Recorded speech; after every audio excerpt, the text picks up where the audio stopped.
Hello everyone, here Dr. Sushma. Welcome to our YouTube channel Bende education सकोला. कालच्या व्हिडिओमध्ये आपण बघितलं होतं effect of gravitation of the moon on the earth आणि आपण परत बघितलं होतं तिथे की gravitation of the earth, gravitational force of the earth आणि effect of gravitation of the moon on the earth हे आपण काल बघितलं. आज आपल्याला बघायचं आहे today we are going to see earth gravitational acceleration and value of g on the surface of the earth. हे दोन पॉइंट्स आपल्याला आज कव्हर करायचे आहेत. तर earth gravitational acceleration, Newton second law of motion नुसार जर तुम्ही एखाद्या ऑब्जेक्ट वरती फोर्स लावला, when we apply a force on any object there is acceleration, it creates acceleration in that object. When we apply force on any object, it creates acceleration in that object. In the similar way, suppose this is the earth, this is the center of the earth, आणि या ठिकाणी जर एखादा object असेल तर या ठिकाणी जर एखादा ऑब्जेक्ट असेल तर या ऑब्जेक्ट वरती डाऊनवर्ड डिरेक्शननी ग्रॅव्हिटेशनल फोर्स अप्लाय होत असतो. आणि मग न्यूटनच्या सेकंड लॉ नुसार जर फोर्स अप्लाय होतो आहे तर त्याच्यामध्ये ऍक्सिलरेशन असायला पाहिजे. ठीक आहे, देअर मस्ट बी ऍक्सिलरेशन. आता हे जे ऍक्सिलरेशन आहे, this is acceleration due to gravity of the अर्थ.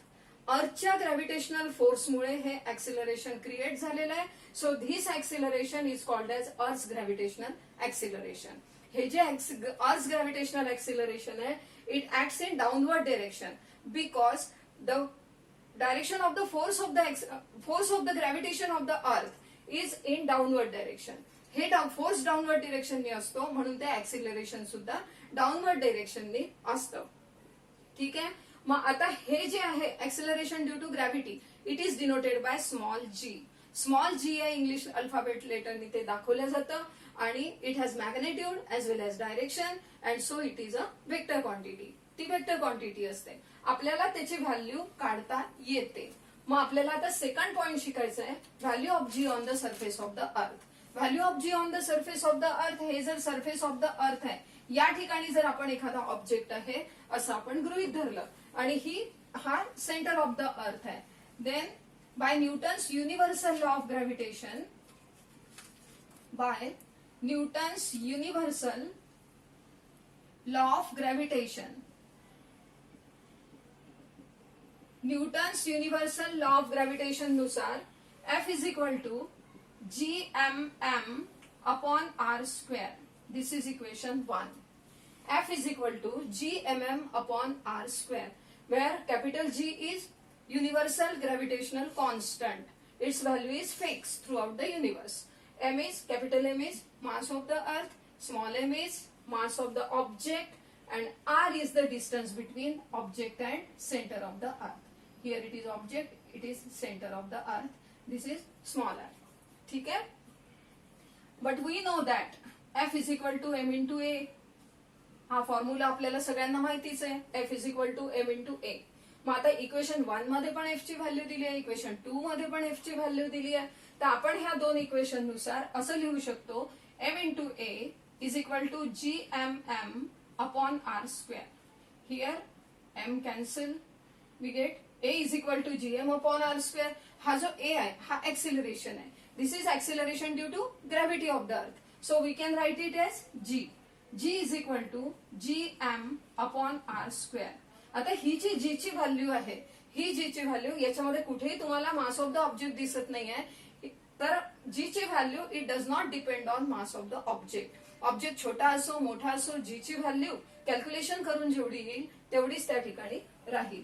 तर G is equal to capital G ची व्हॅल्यू आपण पुट करूया 6.67 into 10 raised to power -11 newton metre square per kg square.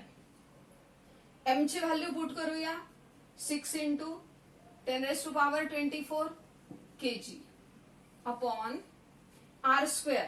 आता इथे जे R स्क्वेअर आहे, ऑब्जेक्ट इथे आहे म्हणून या ठिकाणी R ची जी व्हॅल्यू आहे म्हणजे distance between centre of the earth and object, it is equal to radius of the earth. So आपण या ठिकाणी R ची व्हॅल्यू रेडियस ऑफ द अर्थ इतकी घेऊ 6.4 into 10 raised to power 6 metre multiplied by, आता हा स्क्वेअर असल्यामुळे मी सेम व्हॅल्यू रिपीट करते 6.4 into 10 raised to power 6 metre. मग आता या ठिकाणी 6.67 पहिले लिहूया मल्टिप्लाइड बाय 6 हे 6 घेतले, 6.67 झाले घेऊन, 6 घेऊन झाले, मल्टिप्लाइड बाय 10⁻⁻11 प्लस 24 हे घेऊन झाले आणि हे सुद्धा घेऊन झाले अपॉन खाली 6.4 इंटू 6.4 इंटू 10⁻12 हे 6 प्लस 6. ओके. आणि आता त्याचं युनिट आहे Newton metre square per kg square. हे Newton metre square per kg square. इथे केजी आहे मल्टिप्लाइड बाय इथे केजी आहे आणि हे जे मीटर आहे खाली मीटर तर हे मीटर स्क्वेअर. मग हे मीटर स्क्वेअर कटतील, एक केजी कटेल यातला. म्हणजे तुमच्याकडे आता उरलं इथे 2 डिजिट सोडून पॉइंट आहे, इथे सुद्धा 2 डिजिट सोडून पॉइंट आहे. आपण याला असं लिहू शकतो 667 multiplied by 6 multiplied by 10⁻13 divided by 64 into 64 multiplied by 10⁻12 आणि इकडे आपल्याकडे उरलाय युनिट आहे न्यूटन अपॉन केजी. ठीक आहे. याच्या पुढचं आपण इकडे सॉल्व्ह करूया. G is equal to 667 into 6 याचं मल्टिप्लिकेशन करूया. ते येईल 4002 इंटू 10⁻13 मायनस 12 अपॉन हा जो खाली प्लस 12 आहे हा वर आल्यावर मायनस 12 आहे. 64 इंटू 64 खाली डिनॉमिनेटर मध्ये 64 इंटू 64. आता हा न्यूटन आहे. Newton is the unit of force and force is equal to mass into acceleration. So न्यूटनच्या जागी आपण लिहू शकतो मासचं युनिट आहे केजी, ऍक्सिलरेशनचं आहे मीटर पर सेकंड स्क्वेअर आणि खाली जे आहे उरलेलं ते केजी आहे. तर या ठिकाणी हे केजी कॅन्सल होतील या ठिकाणी. मग हे 4002 multiplied by 10 4002 multiplied by 10 divided by 64 into 64 metre per second square. इथे मी 2 नी डिवाइड करते. इथे 5 इथे 32 इथे सुद्धा 32 इथे 2001. ओके.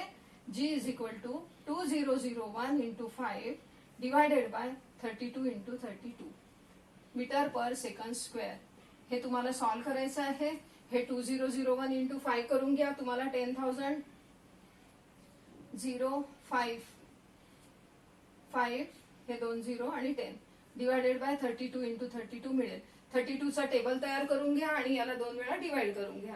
टाइम सेव्ह करण्याच्या दृष्टीने मी इथे डायरेक्ट मध्ये आन्सर लिहिते. G is equal to 9.77 metre per second square ही झाली G ची value. Okay. On the surface of the earth. आता ही जी व्हॅल्यू आहे ही G ची व्हॅल्यू अर्थ वरती वेगवेगळ्या ठिकाणी वेगवेगळी येत असते. तर ते आपण कुठे ती चेंज होते आणि काय फॅक्टर्स त्याला अफेक्ट करतात हे आपण नेक्स्ट व्हिडिओ मध्ये बघूया. इथे आपण बघितलंय पहिले अर्थ ग्रॅव्हिटेशनल ऍक्सिलरेशन म्हणजे काय, तर फोर्स ऑफ ग्रॅव्हिटीमुळे जे ऍक्सिलरेशन क्रिएट होते by Newton's second law of motion त्याला आपण अर्थ ग्रॅव्हिटेशनल ऍक्सिलरेशन असं म्हणतो. It is denoted by small g आणि it is a vector quantity. आणि खाली value of g on the surface of the earth इथे मी calculations तुम्हाला व्यवस्थित करून दाखवलेले आहे. ते नीट बघा, त्याची प्रॅक्टिस करा, अभ्यास करा आणि हे सॉल्व्ह करा. नाव टेस्ट युअर सेल्फ. टेस्ट जर द्यायची झाली याच्यावरती तर आपण काय देऊ शकतो, तर आपल्याला या ठिकाणी एक क्वेश्चन येऊ शकतो की जी ची व्हॅल्यू कॅल्क्युलेट करून दाखवा using Newton's universal law of gravitation. हे तुम्हाला एक क्वेश्चन येऊ शकतो. It carries 3 marks. ओके. हा क्वेश्चन तुम्हाला येऊ शकतो. मग आता प्रिव्हियस व्हिडिओमध्ये मी तुम्हाला एक क्वेश्चन केला होता. What is the effect when there is no gravity. Gravity ज्या वेळेला नसते त्यावेळेला त्याचे इफेक्ट्स काय राहतील. तर याचा आन्सर तुम्ही 2 प्रकारे देऊ शकता. When there is no gravity on the earth and when there is no gravity in the universe. मग आपण प्रिव्हियस व्हिडिओमध्ये when there is no gravity on the earth बघितलं की अर्थवर ग्रॅव्हिटी नसेल तर सी वॉटर राहणार नाही, ऍटमॉस्फिअर राहणार नाही, लिव्हिंग थिंग्स राहू शकणार नाही, आपण नीट उभं राहू शकणार नाही, कुठल्या वस्तू जागेवर राहणार नाहीत. हे आपण बघितलं. मून जो आहे तो सुद्धा त्या ठिकाणी राहणार नाही, एस्केप होऊन जाईल, सॅटेलाइट्स राहणार नाही. हे सगळं आपण बघितलं अर्थ बद्दल. आणि जर तुम्ही विचार केला की no gravity in the universe then there is no attraction between any two particles in the universe. कुठल्याच दोन पार्टिकल्स मध्ये अट्रॅक्शन राहणार नाही आणि कुठल्याही दोन पार्टिकल्स मध्ये अट्रॅक्शन नसल्यामुळे no galaxy no solar system. Solar सिस्टीमच नाही राहणार आणि गॅलेक्सी पण नाही राहणार आणि त्यामुळे आपला काही राहण्याचा प्रश्न येत नाही. आपण या ठिकाणी राहणार नाही. ओके, अर्थच राहणार नाही. तर हे जे आहे सगळं म्हणजे अर्थवरती लिव्हिंग थिंग्स राहणार नाही. तर हे जे आहे हे आन्सर तुम्ही ज्याप्रमाणे क्वेश्चन विचारला असेल त्यानुसार त्याला आन्सर करायचं. Okay, wish you all the best. What next? Next व्हिडिओमध्ये आपण काय घेणार आहोत? The factors affecting value of G. G ची व्हॅल्यू कशी चेंज होते, कुठे चेंज होते हे आपण नेक्स्ट व्हिडिओमध्ये बघणार आहोत. आणि आपण मास आणि वेट यातला difference between mass and weight, what is mass and what is weight हे आपण नेक्स्ट व्हिडिओमध्ये बघणार आहोत. हे सगळं तुम्हाला समजलं असेलच. नाही समजलं तेवढा पार्ट पुन्हा एकदा बघायचा आणि मग निश्चितपणे तुम्हाला हे सोप्या पद्धतीने सांगितलेलं आहे हे तुम्हाला निश्चितपणे समजेल. Okay, wish you all the best. Thank you so much.